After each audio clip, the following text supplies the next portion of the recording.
അടുത്തതായിട്ട് സാമൂഹിക പ്രതിബദ്ധത ഏറ്റവും കൂടുതലുള്ള നമ്മുടെ സമൂഹത്തിലെ എല്ലാ കുട്ടികൾക്കും ഒരു മാതൃകയാവേണ്ട ഒരു വ്യക്തിയുടെ ഒരു അഭിമുഖമാണ്. കണ്ടപ്പോൾ പിന്നെ മെജോറിറ്റിയുടെ അഭിപ്രായം ഈ സീസണിലെ കണ്ടന്റ് നിലവാരം വളരെ ക്വാളിറ്റി വളരെ കുറവാണ്. ഒബ്വിയസ്ലി നിലവാരം ഭയങ്കര കുറവാണ്. ശരിയാണ്. എന്താണ് ആ നിലവാരം കുറവിന്റെ കാരണം നമുക്ക് നോക്കാം. ഒരു എക്സ്പീരിയൻസ് ഉണ്ടാവുകയും ചെയ്തിട്ടുണ്ടായിരുന്നു. ഇന്ന് രാവിലെ പേഴ്സണലി എക്സ്പീരിയൻസ് ഉണ്ടായി.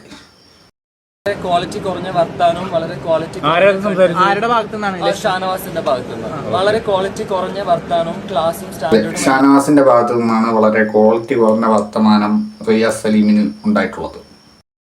വർത്താനമാണ് ജനറലി അങ്ങോട്ടും ഇങ്ങോട്ടും ഫൈറ്റിൽ നടക്കുന്നത്. എന്റെ സീസണിലൊക്കെ അബ്യൂസീവ് വേർഡ്സ് ആകെ എഫേർട്സ് മാത്രമാണ് അബ്യൂസീവ് വേർഡ്സ്. ഇപ്പൊ മലയാളത്തിലെ വെറും തെറികളാണ് അങ്ങോട്ടും ഇങ്ങോട്ടും അബ്യൂസ്. ഭയങ്കര കുറച്ച് ചീപ്പായിട്ട് ഇരിക്കുന്നു കണ്ടസ്റ്റൻസിന്റെ ക്വാളിറ്റി. Thank you. ഷാനവാസ് ചെയ്ത അബ്യൂസ് എന്താണ്? ഒബ്വിയസ്ലി ഷാനവാസ് ചെയ്തത് അബ്യൂസാണ്. പോടാന്ന് വിളിച്ചു.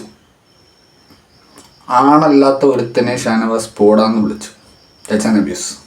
Vayali that's an abuse. വളരെ തെണ്ടിത്തരമാണ് കാണിച്ചത് ഷാനവാസ്. നമ്മളാരും അതിനെ സപ്പോർട്ട് ചെയ്യില്ല.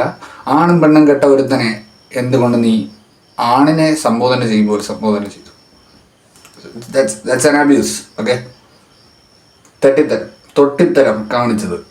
ഇനി ആണെങ്കിലും കിട്ടാൻ എന്നും പോടാന്നൊന്നും വിളിക്കല്. ആണെങ്കിൽ പോടിന്ന് വിളിച്ചു. അതാണ് നല്ല കണ്ട. ലിപ്സ്റ്റിക് ഉണ്ട്, റോസ് പൗഡർ ഉണ്ട്, സുഗമയുണ്ട്. അപ്പം ഞങ്ങളെ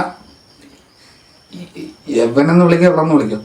ഈ വാണത്തിന് പോടിന്ന് വിളിച്ചു. ഓക്കെ, കാണുമ്പോൾ നേരിട്ടാകുമ്പോൾ അങ്ങനെ വിളിക്കണം. അപ്പോൾ ഈ പറഞ്ഞ അബ്യൂസ് വെട്ടിപ്പോവും. ഒരിക്കലും ഒരു പെണ്ണിനൊക്കെ പോടാന്ന് വിളിക്കരുത്. സോ ഈ വീഡിയോ നിങ്ങൾക്ക് എല്ലാവർക്കും ഇഷ്ടപ്പെട്ടെന്ന് വിചാരിക്കുന്നു.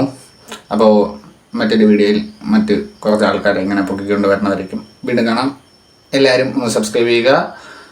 ഇൻസ്റ്റാഗ്രാം അക്കൗണ്ടിൽ പോയി അവിടെ നിന്ന് ഫോളോ ബട്ടൺ അമർത്തുക. So bye bye from Shanas talks. By.